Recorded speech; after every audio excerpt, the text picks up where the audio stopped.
Kevin in Stevenage says, slightly off tangent on the Christmas lunch debate, there is restaurants locally to me that on Christmas Day provide free Christmas lunch to pensioners who would otherwise be on their own. They give their staff the option of a day off to spend with their families. They ask for volunteers to help the day happen. Cooking, table waiting, washing up, entertaining and all that. This year I'm volunteering. Well, Kevin, good for you. Nice to hear that somebody doing something good for somebody else rather than having a government that lies to you and tells you things that aren't true. Prince Andrew on the front pages this morning. He's got links to a Chinese spy, apparently. He's a suspect who's known as H6. He was so close to Prince Andrew that he'd been told he could act on the Duke's behalf when dealing with potential investors in China. According to a secret hearing. He's been kicked out, by the way. Meanwhile, over at Buckingham Palace, there's been a punch-up. A woman's been arrested after a Christmas party went wrong. They all ended up in an all-bar one, and this 24-year-old woman started chucking glasses at people, and the police had to come and arrest her. The palace are investigating. Let's talk to Angela Levin, our favourite royal biographer, and find out what's going on. Angela, very good morning to you. Good morning. Nice to see you. Yeah, nice to see you too. Greetings of the season. I don't know where to begin, really. I mean, maybe with Prince Andrew. He doesn't really... yes, certainly. He doesn't seem to pick his friends very well, does he? Well, I think, you know, he wants to have lots of money. He's always wanted to have lots of money. And he just doesn't like being told what to do by his older brother, now a king. And I think that he just...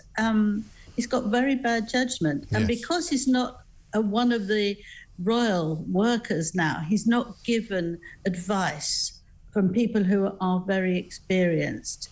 He's been given advice from someone who is not experienced. Right. And he's just easily taken in. We've seen it before, haven't we? We've seen it several times. Yes. Well, I mean, he's still suffering from the Epstein connection, isn't he? I mean, he's never really been the same since. He hasn't gone to America. He hasn't gone to be deposed. He hasn't gone to sit in a courtroom or anything like that.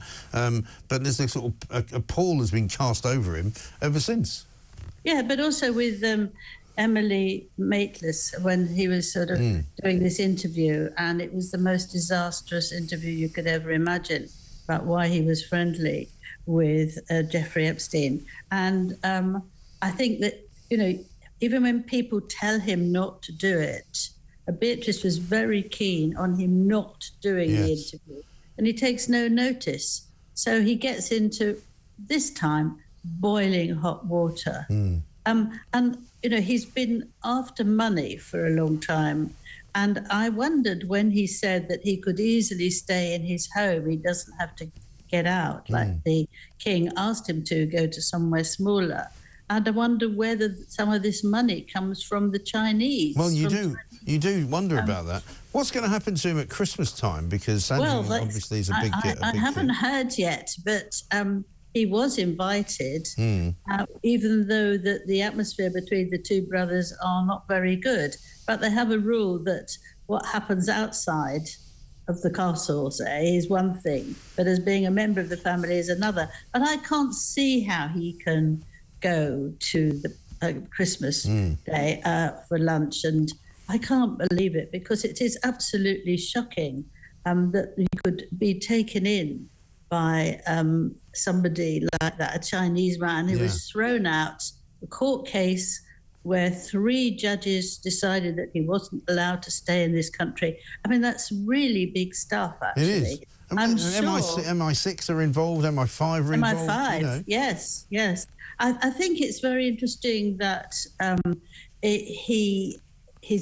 sure the king knows all about it, which is probably why he's been a bit angry with him. Yes. And I think that actually Boris would have actually known about this way back, because it's been going on for a very long time.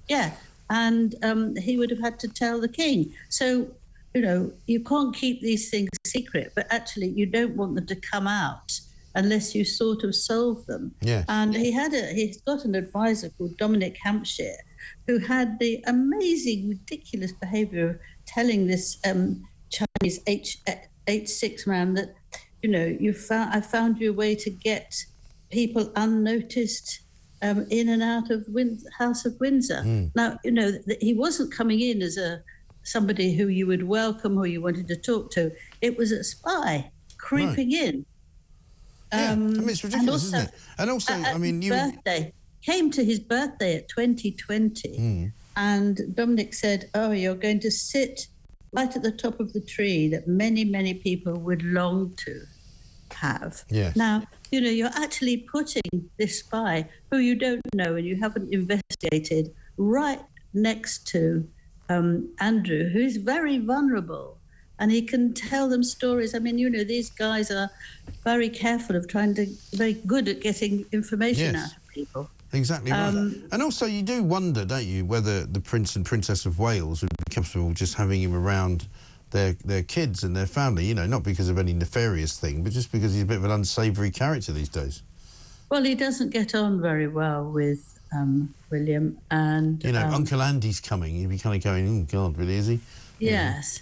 But I think that the King and Queen would also feel that how can he do this to this country? Yeah. I mean, it's very serious. Okay, we might forgive him next year sometime, but we can't have him for Christmas because everyone's going to look at him. Yeah. Do you think he might not be seen at Sandringham then this Christmas? I doubt he will go. If he's sensible, which he isn't, no. I don't think he will go at all. He'll make some, he's not feeling well or something like that. Interesting. But he's such a pompous man. And he has a big temper, so he wants to do what he wants to do regardless. But when he actually finds out the truth of something, then he disappears because he doesn't believe he's unable to take what these things are. No. He's got no good his judgment is not good. Oh, I'm sure if you sat in a room with him, he would think that he had been very badly done by and that he'd done nothing wrong whatsoever, and he didn't really understand why he couldn't just go about his normal business. But, that's the way the guy is. Just got a bit of breaking news, just to interrupt you, I'm sorry. In the last 20 minutes or so, NATO warplanes have been scrambled as Putin's bombers have launched an enormous blitz on Ukraine with 93 missiles and 200 drones. Parts of Kyiv have apparently now lost power. City's underground system railway has stopped running. We'll keep you updated on that. Let me ask you, Angela, as well about this punch-up, because... very unusual story on the front page of The Sun this morning. A bit of a party was had, an unofficial party, they're telling us. It wasn't an official palace party. They all ended up in all bar one. I think I know the all bar one they're talking about in Victoria. And a young woman, aged 24, doesn't say if she works for the palace, and started chucking glasses around and was behaving in a way that was so ridiculous that she had to be arrested. Amazing. Yeah, well, it is amazing. But actually that could be that someone taking drugs or drinking far too much, and it just all came out. I think... I mean, I've been to parties like that in the old days, but I didn't think we did them anymore. When you were young, you did do when that. I was in Fleet Street years ago. People. Yes, I never did, but I mean, I've certainly dodged a few. Yes, but I think that's, you've got to be very careful, and people nowadays are so angry. I think so many of us are angry about one thing or another, that you've got to get it out. And if someone says something you don't like, particularly if it's anything political, wham, bam, or you've got money and I haven't, and boom. It's not good, is it? But it's a very bad thing to have on the front page, actually, very bad, because we are used to them being extremely well behaved, and hardworking and understanding and enjoying their work. And we all know we all of those of us who have been covering the royal family for a long time, and obviously you've done it more than me, we all know which pubs they go into. Because, to be honest, I remember when I was working at the Mirror, we went and recruited somebody from, inside of the palace, because we knew which pubs they drank in, and, you knew where to go to find them.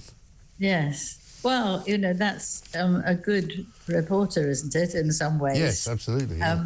But I think nowadays that doesn't happen. I think that this person just absolutely blew for something, which I'm sure it'll come out. I should look out for it. Yes, no, I think you should. What actually it was, Quite. Maybe a boyfriend let her down. It could be one of anything, really. It could have been, yes. Talking about Keir Starmer, we don't know what it could be, do we?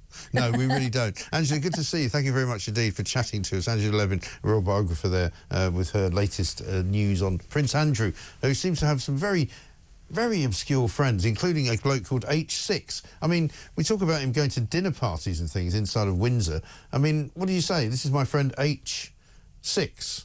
Or do you say, you give him a different name? I don't know.